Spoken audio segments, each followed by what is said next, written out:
Recipe టేబుల్కు స్వాగతం. ఈరోజు పుల్లగా అలాగే స్పైసీగా ఉండే మ్యాంగో చట్నీ ఎలా ప్రిపేర్ చేసుకోవాలో చూద్దాం.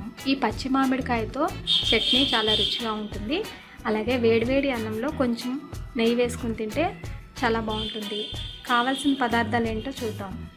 మామిడికాయ ఒకటి తొక్క తీసుకుని చిన్న చిన్న ముక్కలుగా కట్ చేసుకోండి. పచ్చిమిర్చి 10 స్పైసీగా ఉండేట్లుగా చూసుకోండి. జీలకర్ర 1 టీ స్పూన్, వెల్లుల్లి రెమ్మలు 6, నూనె 3 టీ స్పూన్స్, అలాగే పోపు కోసం ఆవాలు, ఎండుమిర్చి, కరివేపాకు.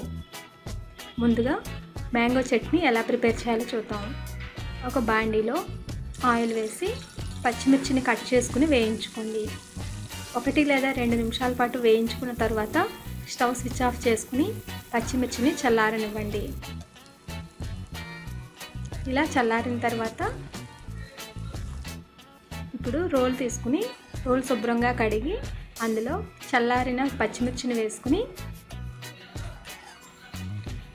ఒకసారి రోకలతో దంచుకోండి.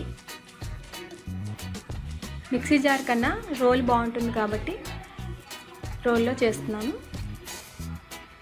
ఇప్పుడు కొంచెం జీలకర్ర, వెల్లుల్లి రెమ్మేసి బాగా క్రష్ చేయండి. అలాగే తగినంత ఉప్పు కూడా వేసి మెత్తగా పేస్ట్ లాగా చేసుకోండి.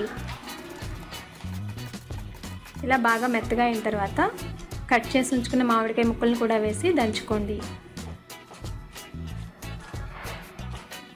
మిక్సీ జార్ అయితే మరీ మెత్తగా అవుతుంది కాబట్టి ఈ చట్నీ బాగా మెత్తగా కాకుండా కొంచెం కచ్చాపచ్చాగా ఉంటేనే బాగుంటుంది. ఇప్పుడు పోపు కోసం బాండీలో ఆయిల్ వేసి ఆవాలను వేసి వేయించండి. ఆవాలు చిటపటలాడిన తర్వాత కరివేపాకు, ఎండుమిర్చి వేసి వేయించుకోండి. పప్పులు కావాలంటే యాడ్ చేసుకోవచ్చు.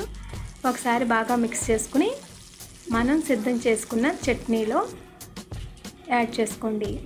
చట్నీ పోపులో అయినా వేసుకోండి, లేదంటే పోపును రోల్లోనైనా వేసుకోండి. బాగా మిక్స్ చేసుకుని చల్లారనివ్వండి. వేడివేడి రైస్లో కొంచెం చట్నీ వేసుకుని తింటే ఎంతో రుచిగా ఉంటుంది. చూసారు కదా, ఎంతో పుల్లగా అలాగే స్పైసీగా ఉండే మ్యాంగో చట్నీ ఎలా ప్రిపేర్ చేయాలో మీరు కూడా ప్రిపేర్ చేసి మీ ఫీడ్బ్యాక్ను నాకు పంపించండి. మరిన్ని రుచికరమైన చట్నీ రెసిపీస్ కోసం రెసిపీ టేబుల్ను చూడగలరు. నెక్స్ట్ రెసిపీస్ కోసం రెసిపీటేబుల్.netను చూడగలరు. ధన్యవాదములు.